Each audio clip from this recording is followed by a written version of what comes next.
Լիարժեք բուժում չունեցող հիվանդություններից են աղիքային բորբոքումները, կրոնի հիվանդությունն ու խոցային կոլիտը, որոնք ընթանում են սրացումներով։ Կան թանկարժեք դեղեր, որոնք երկարացնում են հիվանդությունների հանգիստ շրջանը։ Պետությունն այդ դեղերից որոշներն անվճար տրամադրում է բուժառուներին, իսկ մյուսները գրանցված չեն Հայաստանում եւ դժվար հասանելի են, ինչը մեծացնում է բարդությունների ռիսկը հատկապես երիտասարդների շրջանում, քանի որ ի տարբերություն կոլիտի, կրոնի հիվանդությունը հանդիպում է մինչև 30 տարեկանների մոտ։ Հիվանդությունը դրսևորվում է եւ աղեստամոքսային եւ արտաղեստամոքսային նշաններով։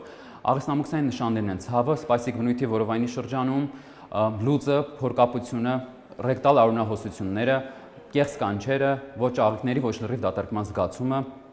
ընդհանուր թուլությունը, ջերմության բարձրացումը եւ այլն։ Արտաղեքային դրսևորումները կարող են դիտվել տեսողական օրգանների, մաշկի, հենաշարժողական համակարգի ախտահարումներով։ Այս հիվանդությունների վարմամբ պետք է զբաղվեն համապատասխան գիտելիքներ ունեցող մասնագետներ։ Կրոնի եւ կոլիտի եվրոպական կազմակերպությունը (ECON) իրականացնում է երիտասարդ բժիշկների վերապատրաստման ծրագրեր։ Էդմոնդ Բաղդասարյանն Eco Travel Award-ի մրցանակակիր է, ինչը հնարավորություն է տալիս նրան ծանոթանալու այս հիվանդությունների բուժման նոր մեթոդներին, այցելելով եվրոպական առաջատար կլինիկաներ։ Մեր հետագա պլանների մեջ են մտնում նաև նպաստել կրոնի եւ կոլիտի բուժառուների հայկական ասոցիացիայի ստեղծումը, որը մեր առողջապահական համակարգի եւ նաեւ եվրոպական մի շարք կազմակերպությունների հետ համատեղ կնպաստի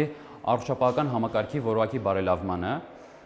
եւ կբարձրաձայնի մի շարք խնդիրներ։ Նոր դեղերի արդյունավետության եւ անվտանգության գնահատման համար աշխարհում իրականացվում են կլինիկական հետազոտություններ։ Միքայելյան հիվանդանոցի միջազգային գործակցության արդյունքում մի շարք առաջատար ընկերություններ սկսել են հետաքրքրվել հայաստանյան ներուժով եւ մեր երկրում այդ հետազոտությունները կազմակերպելու ծրագրեր կան։ Շատ լավ հնարավորություն կլինի, եթե մեր երկիր գան միջազգային կլինիկական հետազոտություններ, որոնք հնարավորություն կտան այս պացիենտներին հետազոտվել եւ նաեւ նորագույն դեղորայքը ստանալ